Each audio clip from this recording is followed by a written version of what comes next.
How's it going, guys? It's that time of the month on my channel where I happen to have a battle from the tournament I just went to on Saturday. This happened to be against a subscriber of mine that came by the name of Kiyo392, and I actually think I had a couple of other new subscribers that came as well, so that was really cool. I met some subscribers at the Plasma pre-release as well. It was all just very flattering times, and there are a lot more people living in the area than I had previously expected. But my opponent immediately recognized my team as Chase's Volt Turning team, and I was like, oh, you got me. Guilty as charged. So it's just going to be kind of interesting to see how he handles it. The one thing that I have changed up from Chase's original design of the Volt Turning team is I made my T-Tar special defensive. I was running a Choice Banded one in February, and I was like, you know what? The thing dies too quick, and I'm not out to win any Weather Wars, but I can't really use Choice Banded T-Tar that well. So I'd rather have it take hits and have there be room for error. So on the first matchup, I say first matchup because I did make it to the finals bracket undefeated, and it was a double elimination this time because of the turnout. So I had to lose twice in order to end up actually losing the tournament for good. And he had to win twice in order to win for good because he ended up in the loser's bracket from earlier. Get a useless Volt Switch right there. But my point being that we know each other's teams by now, and we more or less know the layout. I believe the main contributing factor to why I lost the other one is my T-Tar got crit by a Hydro Pump, if I am not mistaken. So that kind of sucked, but that's just a different story for a different time. I figured I would upload the final one just to show what's going on. So some stuff happened on the screen. I totally wasn't paying attention to it whatsoever just because I ended up talking to you guys. I'm sure you guys are fully capable of reading, even though this is a shitty webcam quality. The reason it is that way is because of his Magnazone's nickname. I don't know if you saw the 11 character nickname, but I'm pretty sure Nintendo can recognize that. So the way he brought Toad in right here, let's just go back a turn or two. The way he brought it in and how poorly he took the close combat, I was like 95% positive he was going to be Scarfed, because that was some, oh my god, I kind of want to say he could have died from that. I'm not 100% on that, but it looked like it was pretty damn close. So I ended up outspeeding him, taking him out with a Volt Switch. I don't know if he was like like offensive specs or something. I really don't know, like no HP specs, speed invested specs, or freaking whatever. I saw Hydro Pump, so that was the thing. But I'm gonna go out into my Rotom because freaking Earthquake, you know, I'm kind of scared of that. I'd rather just, you know, if he got up a sub right there and then just took me out with a Dragon Claw or an Outrage, that would have worked out a little bit better. I honestly don't know. Whatever. I got kind of mixed up from the first couple of turns. So I ended up taking out my Rotom Wash. My T-Tar is still fine. I did end up winning the Weather War. It doesn't really end up mattering to, well, it kind of does in one portion. You'll see, sorta. But I did not go for Will-O-Wisp at all on Garchomp because I was too scared of it being the sub SD. I'm going back a little bit with the Rotom Wash because Rotom Wash versus Garchomp was a matchup that happened earlier. It turns out he's Lum SD with Earthquake D-Claw and something else that I didn't end up seeing. I would maybe assume Fire Fang or Stone Edge. That could be a thing. I don't know. But I was too scared of that, which is why I didn't go for it. So right here, I thought he was going to end up being scared off by the fact that Earthquake could have killed, so I thought he was going to go into his Latios, which is why I went for the U-turn.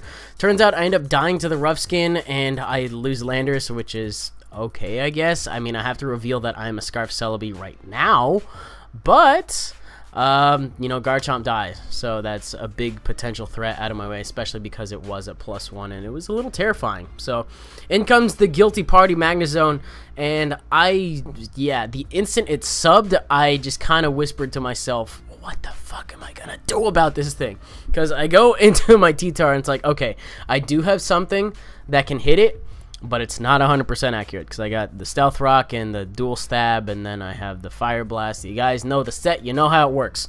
But Flash Cannon is thankfully not a 2-hit KO. It happens to be a 3-hit KO, but I miss Fire Blast. So it's like, okay, I just cannot have this thing have a sub, period. That's going to absolutely suck. So I end up speeding it up, I think, a little bit in the near future, just because the ideal play for him to go for while he has a sub up and while he's kind of whittling away at me and I just take out his sub in the first place is to sub down until I miss a Fire Blast. You know, anybody that's battled and is in a good situation like this would recognize that as a totally valid play, and I'm at the range where another Flash Cannon is going to take me out. So because of that, I just speed up the attempts for him to sub down and, you know, me Fire Blasting. Spoilers, I don't miss a single one. I don't know how it happened. Like, Heather missed because she actually got to play in this tournament, which was, you know, really fortunate, but she missed 3 Focus Blasts and 2 Stone Edges in the same game.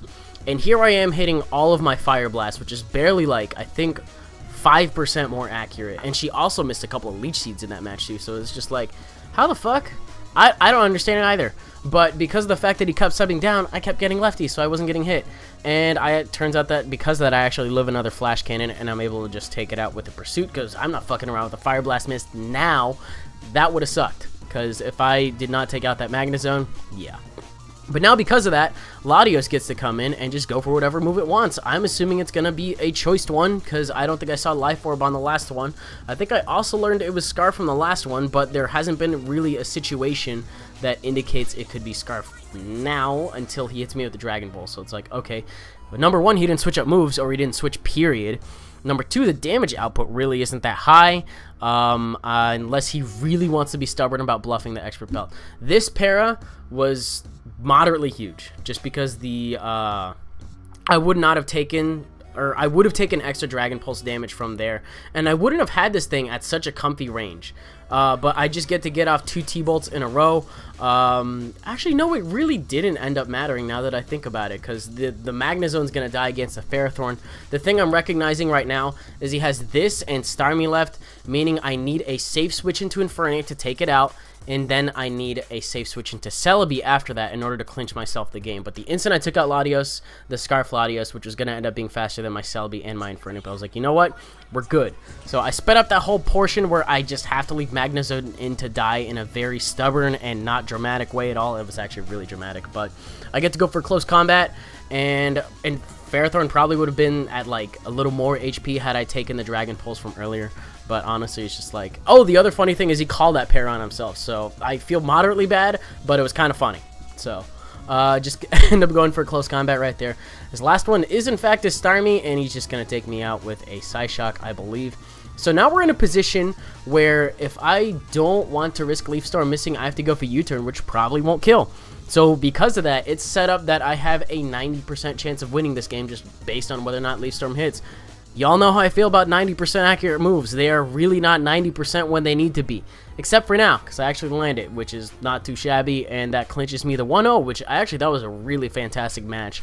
Probably one of the better ones I've had in the past month or so. Like, OU has its times where it can be fun. I was a little surprised. But that was the finals game. I ended up going home with a little bit of money, and I put that towards a pre-release. So it's like, okay, that's cool. That's a good weekend. And I met a lot of cool people because of it. We came over, played Cards Against Humanity, played some Smash, had some pizza. It was a fun time. So, I mean, honestly, if you live in the Washington, like, Seattle area, and you play Pokemon, and your next, what is it? When's the next one? The next one is June 1st. So if you could free up June 1st and come out to that, that's a thing that we do like every month. It's super fun. Shit like this happens. And yeah, anyway, that was a game. It was a little bit longer than I actually let on because I sped up key portions, but it actually turned out to be kind of a short video. Whatever is today's video. So I hope you guys liked it though. If you did, you can do the thing. In case you need elaboration on the thing, it's where you comment and you rate and you subscribe, and then you actually no, because then if I say do your thing, then you do it all over. Well, you could do it all over in case you forgot to do one of the 3. That kind of works too. I also got some like vloggy-ish footage from the pre-release, which I'm gonna upload on my main channel, and then I'm probably gonna have TCGO tomorrow. I still haven't recorded the LP shit. I'm probably gonna work on that this week because last week was pretty busy. This week, better, so expect to see that in the near future. Anyways, that's all I got for you guys today, so see you tomorrow.